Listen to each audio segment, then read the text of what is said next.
चलिए हम लोग को एक्चुअली पढ़ना है टाइप्स ऑफ आरएनए, ठीक है ना। उसके पढ़ने से पहले हम लोगों को बहुत कुछ जानना होगा, तब जाकर वो समझ में आएगा। कम से कम एक mRNA है ना। एक तो हम लोग देखे जेनेटिक कोड, ठीक है ना, और दूसरा देखिए अब पढ़ना पड़ेगा जीन किसको कहते हैं, ट्रांसक्रिप्शन किसको कहेंगे हम लोग, ट्रांसक्रिप्शन यूनिट क्या होता है ना, और फिर आरएनए पॉलीमरेज के बारे में जानेंगे हम लोग। तब उसके बाद आएगा एक transcription in prokaryotes and eukaryotes, यही एमआरएनए होगा, ठीक है ना। तो चलिए पहले हम लोग ये देखें कि ये जीन किसको कहते हैं। सिंपली देखिए, ए पार्ट ऑफ डीएनए है ना, या ए पार्ट या सेगमेंट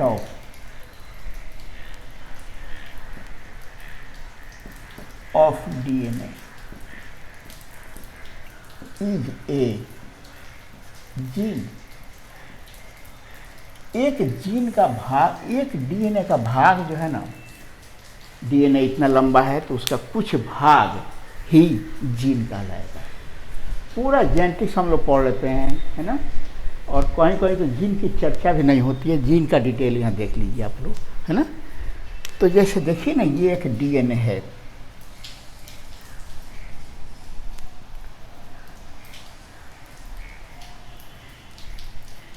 ये एक डीएनए हो गया, ठीक है ना।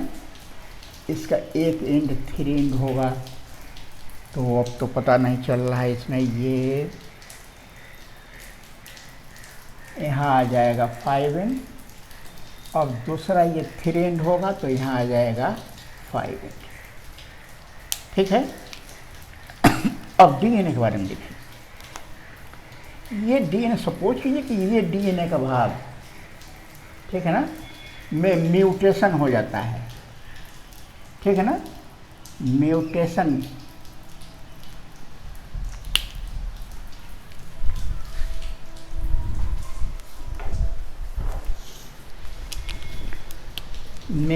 Taken place,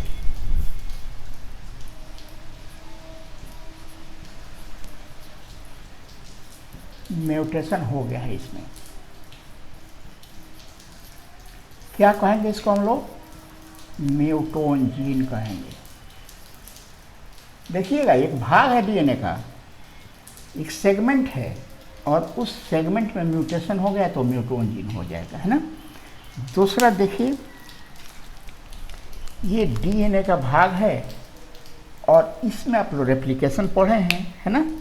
replication has taken place, DNA से डीएनए का बनना, रेप्लिकेशन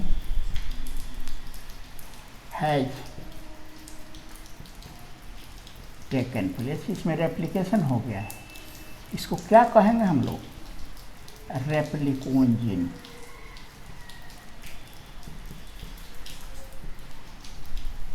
क्या कहेंगे, रेप्लिकोन जीन। डीएनए का ये एक भाग है और इसमें क्रॉसिंग ओवर क्रिया हुई है, ठीक है ना। ये crossing over has taken place.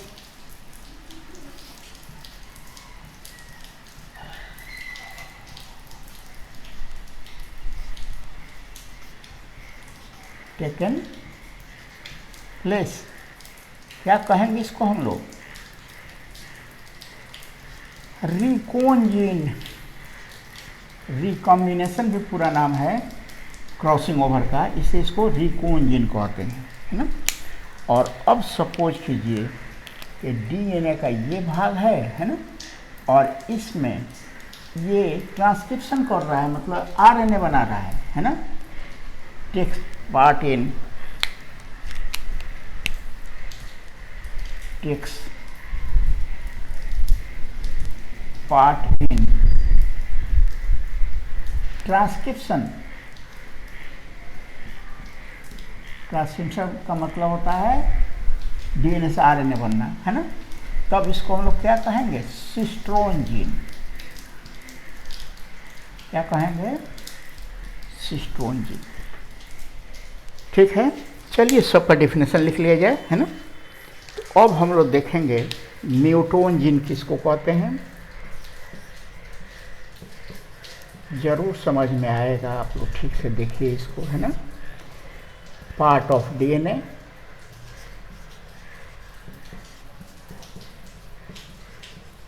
in which mutation takes place, इससे म्यूटेशन हो गया है ना। Replicon gene,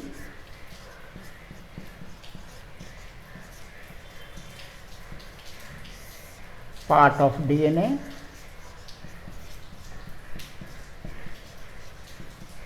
in which replication takes place,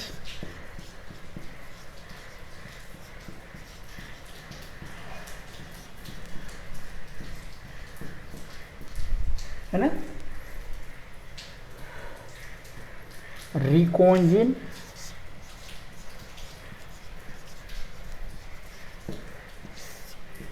part of DNA, in which crossing over, meiosis में आप लोग देखे थे, दूसरा नाम है इसका रिकॉम्बिनेशन भी, क्रॉसिंग ओवर का दूसरा नाम है recombination, in which recombination takes place,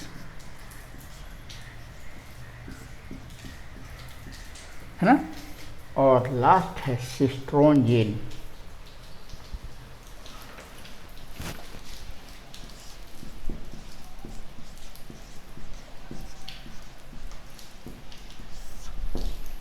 date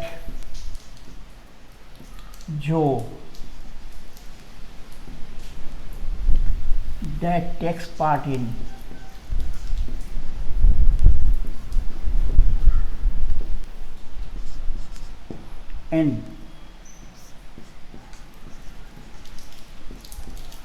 transcription, मतलब कि डीएनए से जो आरएनए बनाता है वो, है ना। और जानते हैं यही फंक्शनल यूनिट है सिस्टोन, क्योंकि यही काम करता है। सिस्टोन ये सिस्टोन जीन हो गया, ये फंक्शनल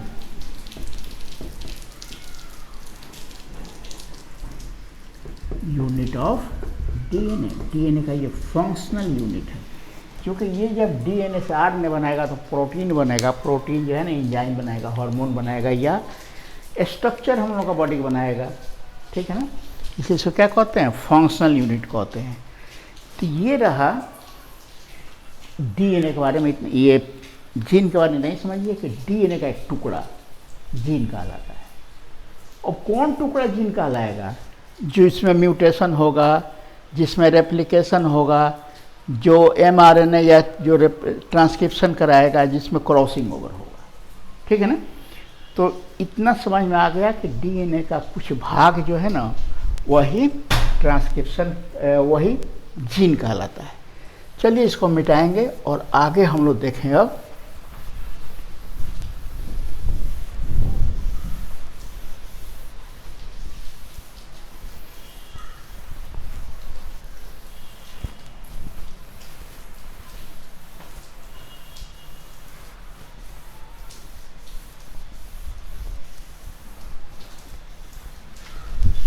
व्हाट इज ट्रांसक्रिप्शन। हम लोग अब एक चीज और देखें, ट्रांसक्रिप्शन किसको कहते हैं।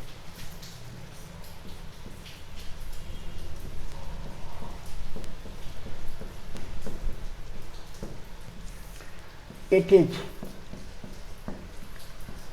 Formation of RNA from DNA. DNA से डीएनए बनेगा रेप्लिकेशन, डीएनए से आरएनए बनेगा ट्रांसक्रिप्शन, है ना। ये डीएनए हो गया और ये रहा ट्रांसक्रिप्शन,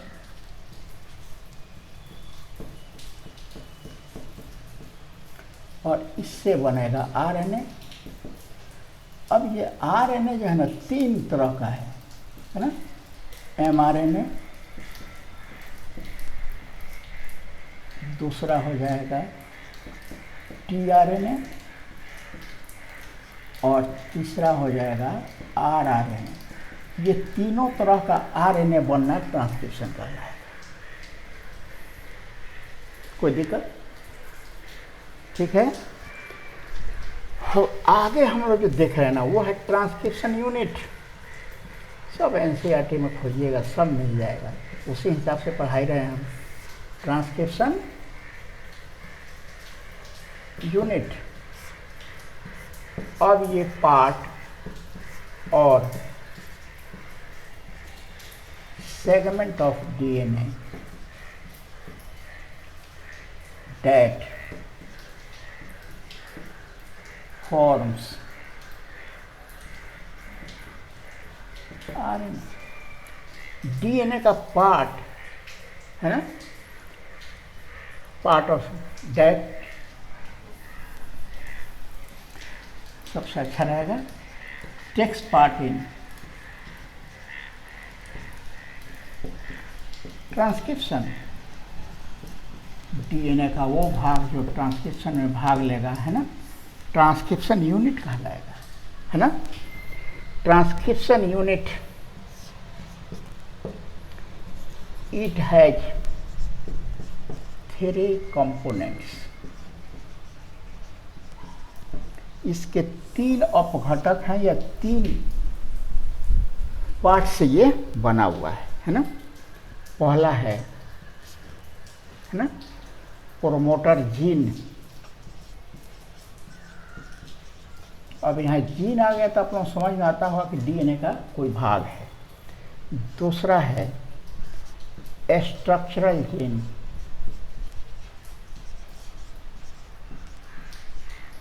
और तीसरा है टर्मिनेटर जीन।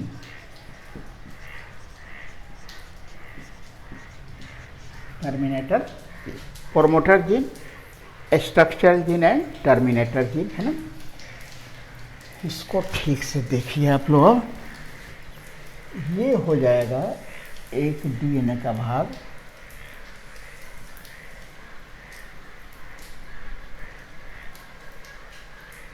ये हो गया डीएनए का भाग, है ना। ये है प्रोमोटर जीन,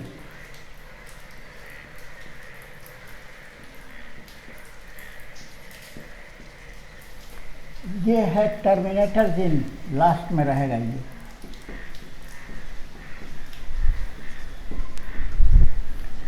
और ये बीच वाला है structural gene.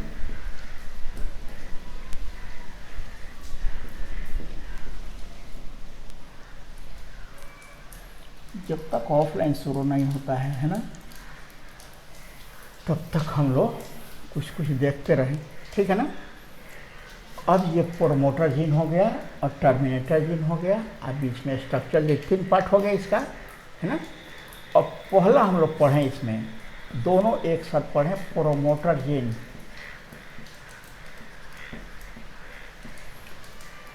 And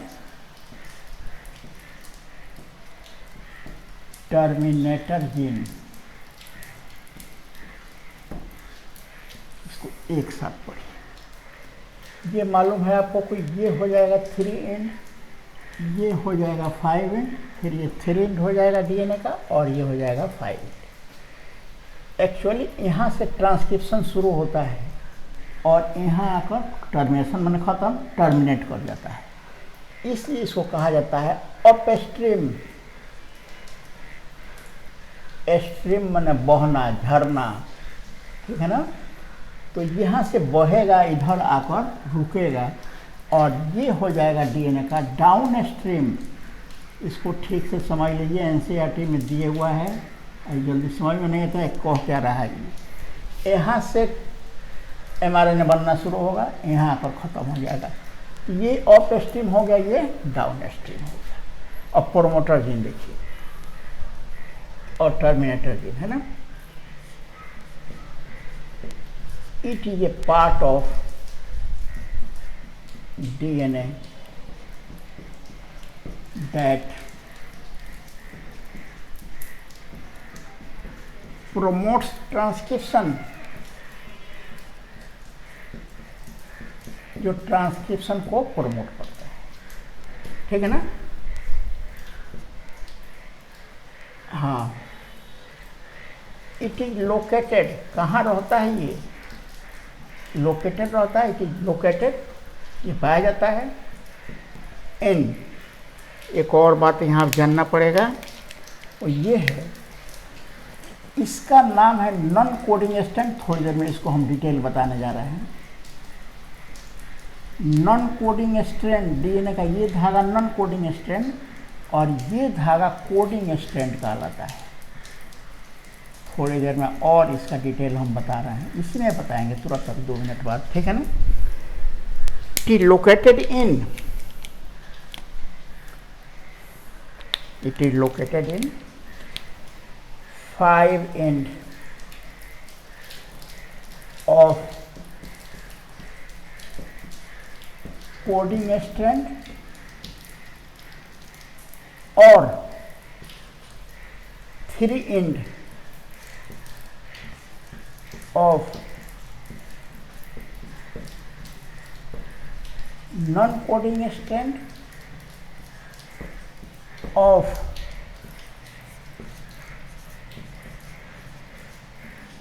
upstream of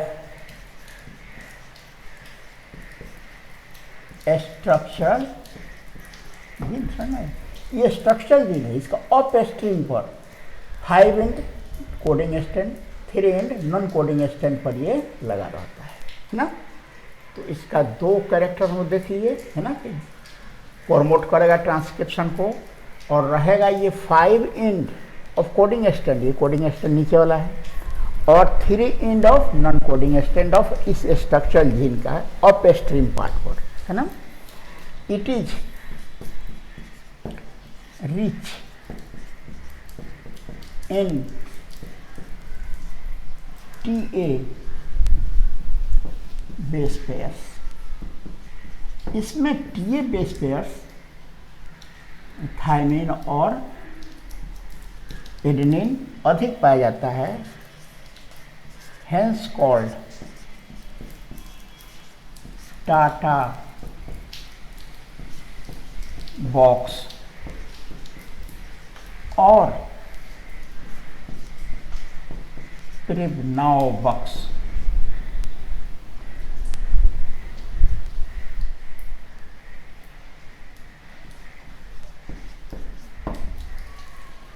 इसमें जो है ना 80 और 80 बेस ज़्यादा रहता है, इसलिए टाटा बॉक्स को दिया जाता है, फिर नाउ बॉक्स भी कहा जाता है।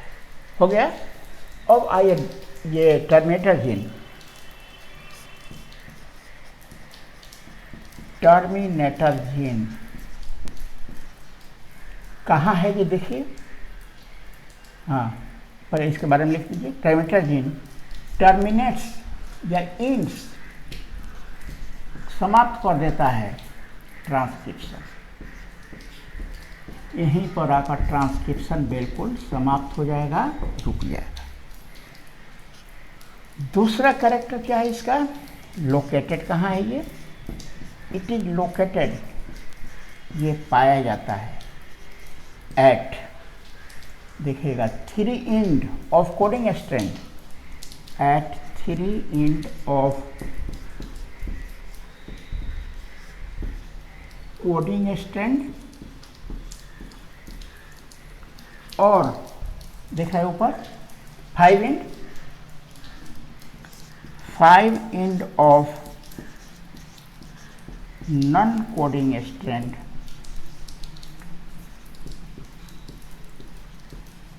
ऑफ, ये तो डाउन स्ट्रीम है, ऑफ डाउन स्ट्रीम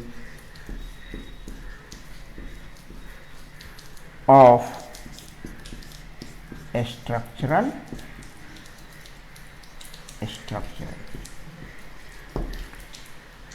समझ में आ गया होगा। ये 3 एंड नॉन कोडिंग स्ट्रैंड या 5 एंड नॉन कोडिंग स्ट्रैंड का ये स्ट्रक्चरल जीन के एंड पर ये पाया जाता है। हो गया ना, और यहीं पर आकर ट्रांसक्रिप्शन समाप्त हो जाता है। अब हम लोगों को देखना है ना, स्ट्रक्चरल जीन, ये समझ में आ रहा होगा कि डीएनए से आरएनए का बनना ही ट्रांसक्रिप्शन कहलाता है ना। और वो डीएनए का भाग जो ट्रांसक्रिप्शन में भाग लेता है ट्रांसक्रिप्शन यूनिट कहलाएगा, है ना। ट्रांसक्रिप्शन तीनों आरएनए का, जो तीनों आरएनए बनेगा उस ट्रांसक्रिप्शन ही होगा, है ना। और अब जो है ना वो हम लोग देखेंगे, ये ट्रांसक्रिप्शन का 3 पार्ट है, promoter gene, structural gene and terminator gene. अब स्ट्रक्चरल जीन पर आइए आप लोग। ये है स्ट्रक्चरल जीन, एक एंड पर लगा हुआ है इसका प्रोमोटर जीन और दूसरे एंड पर लगा हुआ है टर्मिनेटर जीन। ये हो गया टर्मिनेटर जीन और ये हो गया प्रोमोटर जीन, ये स्ट्रक्चरल जीन है ना। इसका एक एंड आप लोग देख चुके, 3 एंड और दूसरा एंड 5 एंड, ये 3 और ये 5 एंड, और ये बीच वाला है structural gene.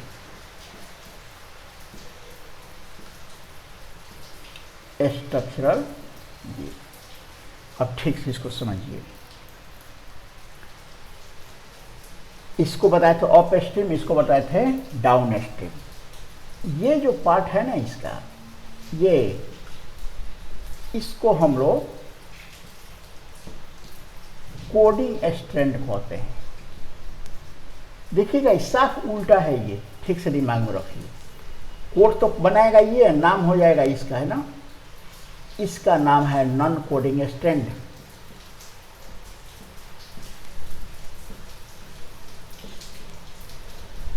Non coding strand. इसका दूसरा नाम है ना,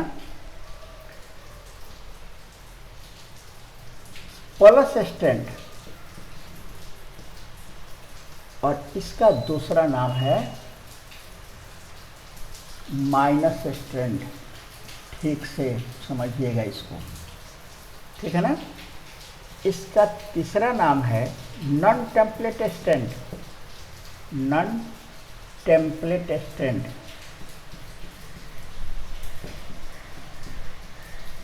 अब ऊपर तो जगह नहीं हट रही है ना। एक नाम हो गया ये दूसरा नाम हो गया, और ये तीसरा नाम लिख रहे हैं टेम्पलेट स्ट्रैंड, इसका नाम है टेम्पलेट स्ट्रैंड। टेम्पलेट का मतलब होता है जगह जिस पर दूसरे का निर्माण हो, ठीक है ना, तो उस पर एमआरएनए बनेगा, इसे उसको टेम्पलेट स्ट्रैंड कहा जाता है। और सबसे इम्पोर्टेंट इसका नाम है सेंस स्ट्रैंड, और इसका नाम है non sense, anti sense, anti sense strand भी इसका नाम है। इसका नाम है सेंस स्ट्रैंड। ये रहा इस सब का नाम। अब जरा फिर इसका देखिए यहाँ पर क्यों कुछ नाम इधर उधर है इसका, है ना। अब देखिए ये हो गया स्ट्रक्चर जीन से बना रहे हैं। यहाँ पर बेस है, ये न्यूक्लियोटाइड्स हैं, बेस में शुगर फॉस्फेट जोड़ दीजिए तो वही न्यूक्लियोटाइड हो जाएगा, है ना। और ये हो गया, अब देखिए यहाँ पर अगर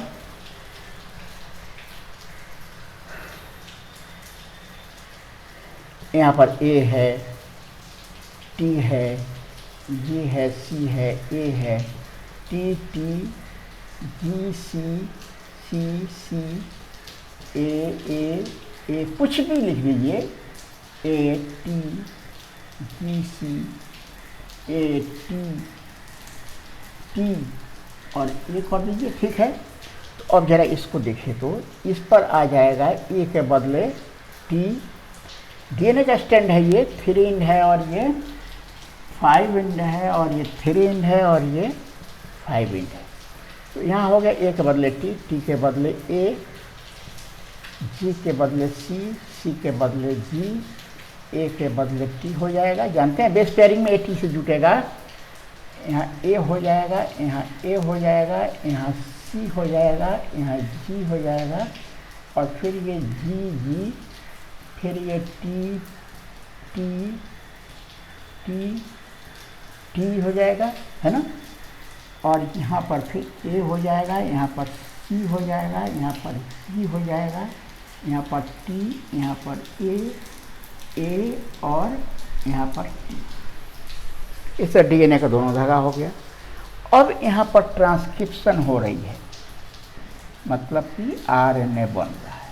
एमआरएनए की बात ज़्यादा होगी यहाँ पर, है ना। और एमआरएनए जो है ना, ये हो गया एमआरएनए, ये बना हुआ है। इस पर कौन कौन से बेस होंगे ये देखना है हम लोगों को, ठीक है ना। यहाँ पर हम बेस लिख रहे हैं, तब आप लोगों को देखना है कि कौन सा स्ट्रैंड इसको बनाया है। यहाँ पर लिख रहे हैं ए,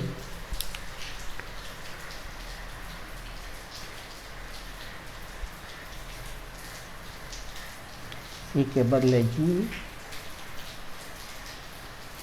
ए के बदले यू, ए सी जी,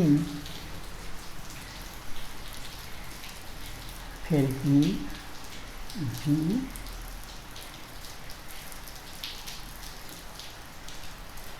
ए के बदले यू, यू यू यू, है ना।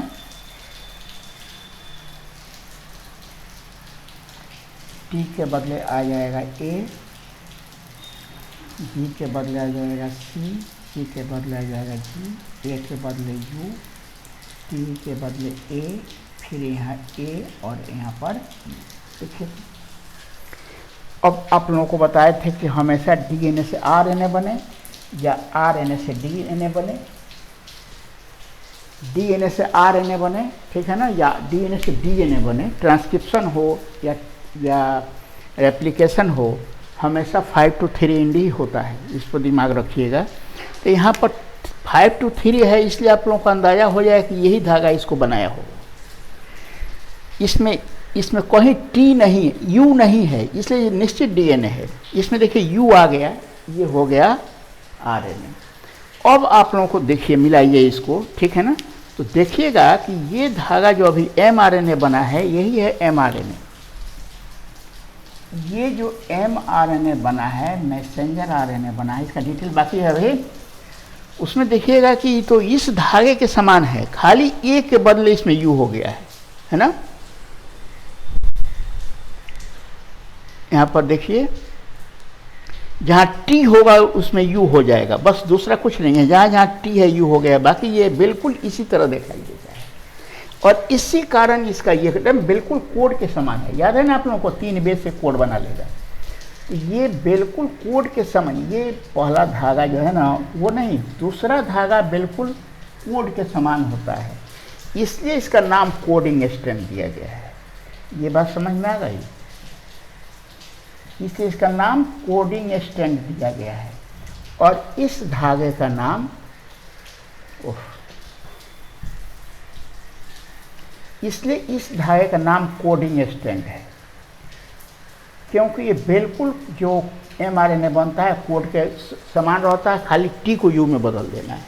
और ये जो है ना उसके समान नहीं रहता है, इसके समान ये नहीं रहता है, इसे नॉन कोडिंग स्ट्रैंड, इसका नाम नॉन कोडिंग स्ट्रैंड हो जाता है, नॉन कोडिंग स्ट्रैंड हो जाएगा। इसका नाम सेंस स्ट्रैंड है नीचे वाला, इसलिए कि यही सेंस रखता है कोडिंग का। और ये एंटी से देख रहे हैं ना, यहाँ पर एंटी सेंस स्ट्रैंड इसका नाम है, ऊपर वाले का इसका नाम हो जाएगा एंटी सेंस। चूँकि इस पर डीएनए से आरएनए बंद, इसलिए टेम्पलेट स्ट्रैंड ये हो गया, और ये हो जाएगा नॉन टेम्पलेट स्ट्रैंड, ठीक है ना। ये सब नाम देखिए। ये धागा जो है ना, ये जो डीएनए का स्ट्रैंड है वो बिल्कुल कोड के समान ही होता है, इसलिए कोडिंग स्ट्रैंड, और इसका नॉन कोडिंग स्ट्रैंड। ये सेंस रखता है, ये सेंस नहीं रखता, एंटी सेंस हो गया।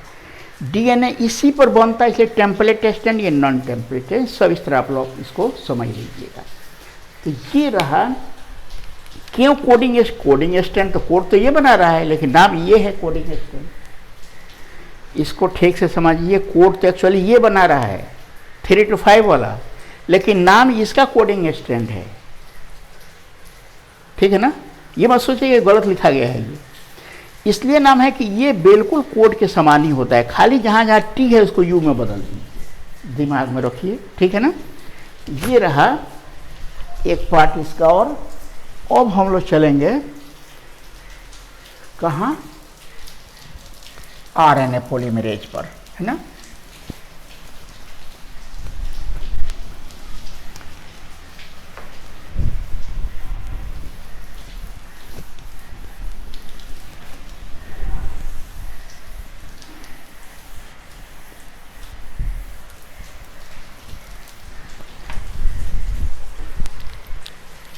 आरएनए पॉलीमरेज पर एक चौथा पॉइंट हुआ शायद, आरएनए पॉलीमरेज हम लोग देखे थे, वहाँ पर पॉइंट लिखे थे, क्या क्या पढ़ना है।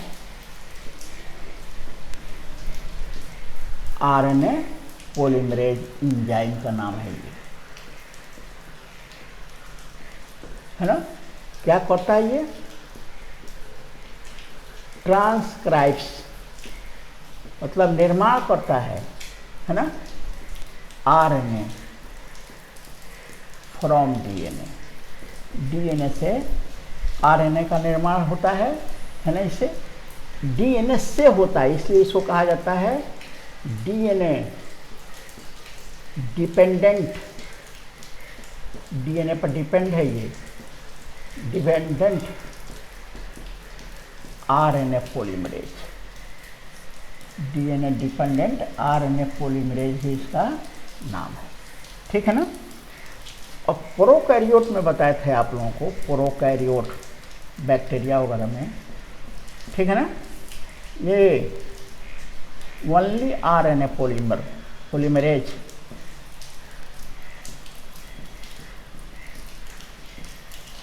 टेक्स पार्ट, सिर्फ आरएनए पॉलीमरेज, कोई नाम नहीं है उसका, भाग लेता है ना। और यूकैरियोट में बताए थे कि 3 तरह के ये होते हैं, मतलब ये पहले इसको समझ लीजिए कि डीएनए से आरएनए बनेगा प्रोकैरियोट में, और ये आरएनए आप लोगों को मालूम है कि ये 3 तरह के हैं, है ना। एमआरएनए,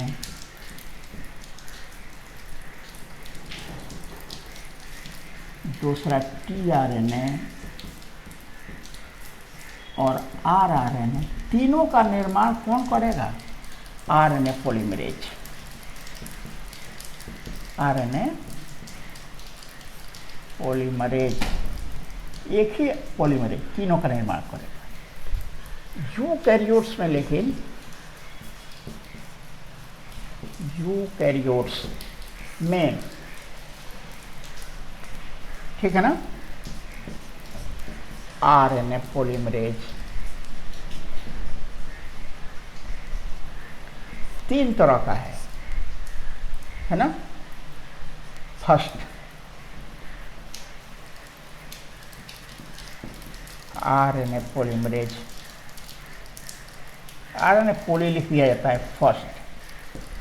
ये जो है ना आरएनए का निर्माण करेगा, राइबोसोमल आरएनए का। ये सब तीनों के बारे में हम लोग अभी बैकग्राउंड तैयार कर रहे हैं। RNA polymerase second,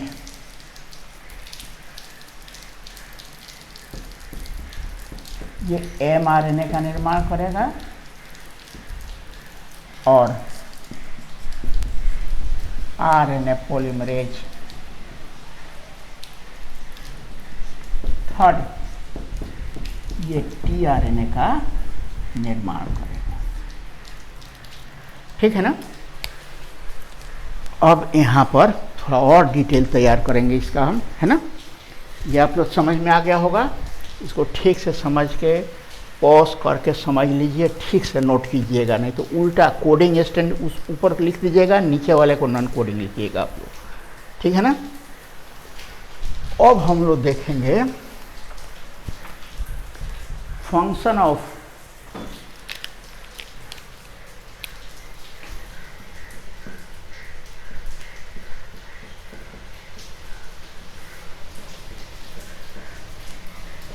RNA polymerase.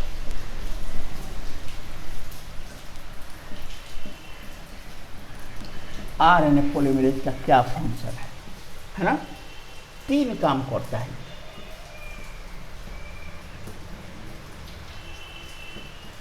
Unwinding of 4 काम,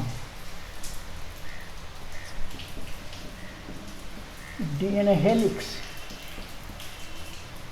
खोलता है, डीएनए हेलिक्स को खोलता है ये। तो इसको देखिएगा, ये क्वेश्चन 2020 में आया हुआ था नेट में, है ना। चूँकि आप लोगों को मालूम है कि आरएनए डीएनए रेप्लिकेशन पढ़ाए थे तो बताए थे कि डीएनए रेप्लिकेशन को हेलिकेज एंजाइम खोल देता है, हाइड्रोजन बॉन्ड टूट जाएगा, खुल जाएगा वो। वहाँ बताए थे हम कि हेलिकेज एंजाइम भाग लेगा, लेकिन यहाँ पर आरएनए पॉलीमरेज डीएनए का जो धागा है इस तरह, है ना, डीएनए का जो धागा है जिसमें हाइड्रोजन बॉन्ड लगा हुआ है, उसको कौन तोड़ेगा? ये हाइड्रोजन बॉन्ड को तोड़ने वाला एंजाइम कौन होगा? ये आरएनए पॉलीमरेज। और वो क्या करेगा? इस तोड़ देगा, दोनों ये अलग अलग हो जाएगा। इसी को कहेंगे लोग अनवाइंडिंग। दूसरा,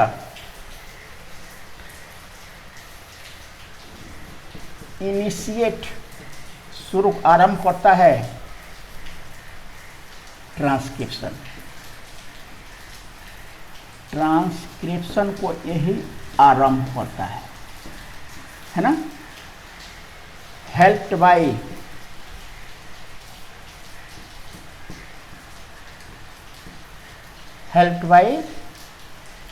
सिग्मा फैक्टर, एक प्रोटीन है और इसको वो हेल्प करता है। अब यहाँ हमको फिर एक बना देने दीजिए छोटा सा, ये हो जाएगा टर्मिनेटर, ये हो जाएगा प्रोमोटर और ये हो जाएगा स्ट्रक्चरल, है ना। तो आरएनए पॉलीमरेज आकर यहाँ पर प्रोमोटर, ये आरएनए ये पॉलीमरेज है और ये सिग्मा फैक्टर है। ये sigma factor, RNA polymerase sigma factor की सहायता से आकर ये प्रोमोटर जीन से जुटेगा। और यहाँ पर हम बना देते हैं, ये हो गया आरएनए पॉलीमरेज और ये हो गया रो फैक्टर, उससे जुटेगा और ट्रांसक्रिप्शन को रोक देगा, है ना। तो हम लोग ट्रांसक्रिप्शन उसमें लिखेंगे। यहाँ पर इसको क्या लिख दें हम? ये हो जाएगा सिग्मा फैक्टर और ये हो जाएगा आरएनए पॉली। ये पॉली फैक्टर के काम से, ये सिग्मा फैक्टर की सहायता से ये काम करता है। और अब आइए, और उसी की सहायता से ये काम करता है। अनवाइंडिंग हो गया, इनिशिएटर हो गया, है ना। और तीसरा काम हो जाएगा इसका termination of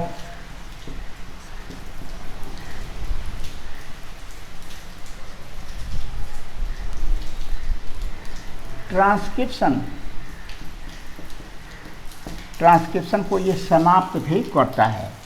helped bye rho factor, RH rho factor की सहायता से ये समाप्त करता है ना। ये हो जाएगा आरएनए पॉलीमरेज को पॉली लिख देते हैं, पॉली लिखाता ही है ये, है ना। और ये हो गया रो फैक्टर,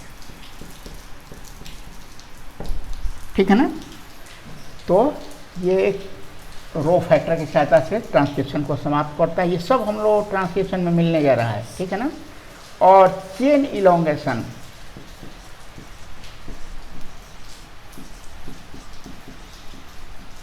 और इस तरह ये चेन इलोंगेशन में भाग लेता है।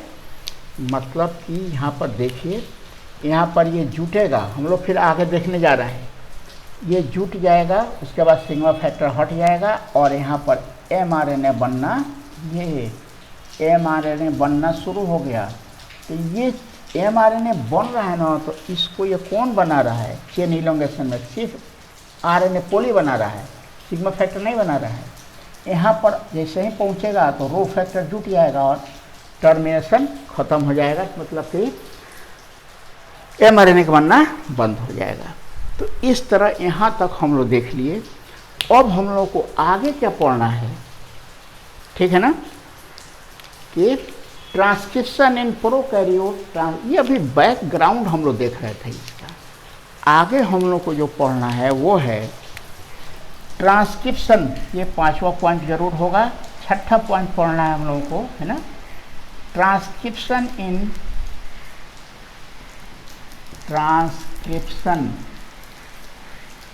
In prokaryote.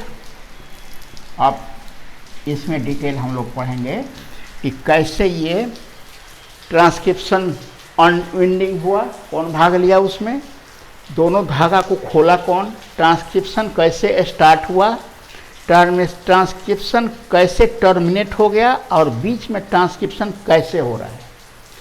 अनविंडिंग इसी में पढ़ेंगे हम लोग, इनिशिएशन इसी में पढ़ेंगे, और फिर टर्मिनेशन इसी में पढ़ेंगे, और चेन इलोंगेशन इसी में पढ़ेंगे। Transcription in prokaryotes and eukaryotes. तो ये हम लोग अगले वीडियो में देखें, इसका सब छोटा मोटा हम लोग बात देख लिए इसमें। अब इसी में हम लोग पढ़ेंगे unwinding of DNA helix, initiation of transcription, और टर्मिनेशन ऑफ ट्रांसक्रिप्शन, और चेन इलोंगेशन। ये चारों इसका फंक्शन प्रोकैरियोट और यूकैरियोट में अलग अलग हम लोग देखेंगे। नेक्स्ट वीडियो में हम लोग देखेंगे, या कहीं ठीक हो गया मौसम तो फिर ऑफलाइन ही, ऑनलाइन ही, है ना, प्रोकैरियोट्स और यूकैरियोट्स में। ठीक है, तो चलिए यहाँ तक देखिए। जहाँ अगर समझ में नहीं आता है तो कमेंट बॉक्स में लिख दीजिए, कमेंट में लिख दीजिए, है ना, या व्हाट्सएप कर दीजिए। ठीक है, चलिए।